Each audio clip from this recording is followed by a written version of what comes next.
শ্রমিকের হাতুড়ির আঘাতের পর আঘাতে সভ্যতার সৃষ্টি, সভ্যতার অগ্রযাত্রা, তাদের শ্রমেই আধুনিক থেকে অতি আধুনিকতার ছোঁয়া। অথচ সভ্যতার শুরু থেকে অগ্রাধিকার বঞ্চিত শ্রমিকরা। ইটের উপর ইট গেঁথে আকাশচুম্বী প্রাসাদে বসে যখন মহাকাশ জয়ের স্বপ্নপনা হয়, ঠিক তখনও শ্রমিকরা অগ্রাধিকার বঞ্চিত, বুকের রক্তচাপা রক্ত ঝরায়। বঞ্চিত ইটের খোয়া শ্রমজীবী মানুষের অধিকার আদায়ের ইতিহাসে 132 বছর পার হলো। আজ 1 মে, মহান মে দিবস।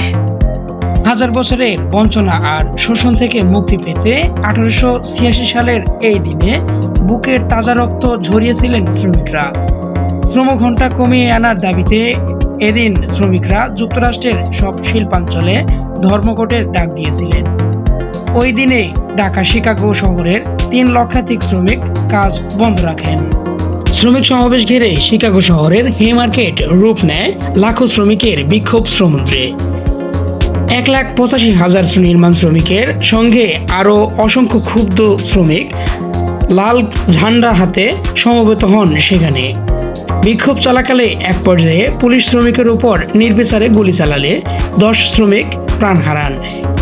এদিকে হেমার্কেটের ওই শ্রমিক অসন্তোষের আগুন জ্বলে ওঠে গোটা দুনিয়ায়, গড়ে ওঠে শ্রমিক জনতার বৃহৎ ঐক্য।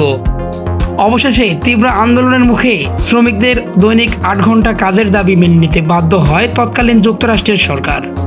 পরবর্তীতে 1889 সালের 14 জুলাই প্যারিসে অনুষ্ঠিত দ্বিতীয় আন্তর্জাতিক শ্রমিক সম্মেলনে শিকাগোর রক্তঝরা অর্জনকে স্বীকৃতি দেয়।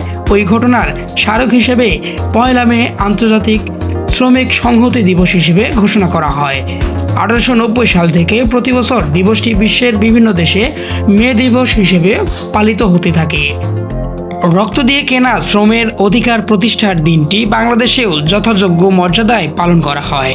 ব্রিটিশ আমল তথা 1938 সালে নারায়ণগঞ্জে প্রথম মে দিবস পালন করা হয়। এরপর পাকিস্তান আমলেও মে দিবস যথাযোগ্য মর্যাদা ও উৎসাহ উদ্দীপনা নিয়ে পালিত হয়।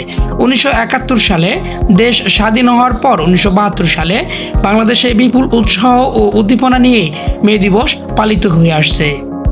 ওই বছর থেকেই সদ্য স্বাধীন দেশে 1 মে সরকারি ছুটি ঘোষণা করা হয়। মোহাম্মদ আনোয়ার হোসেন, বার্তা বাংলা, নিউজ ডেস্ক।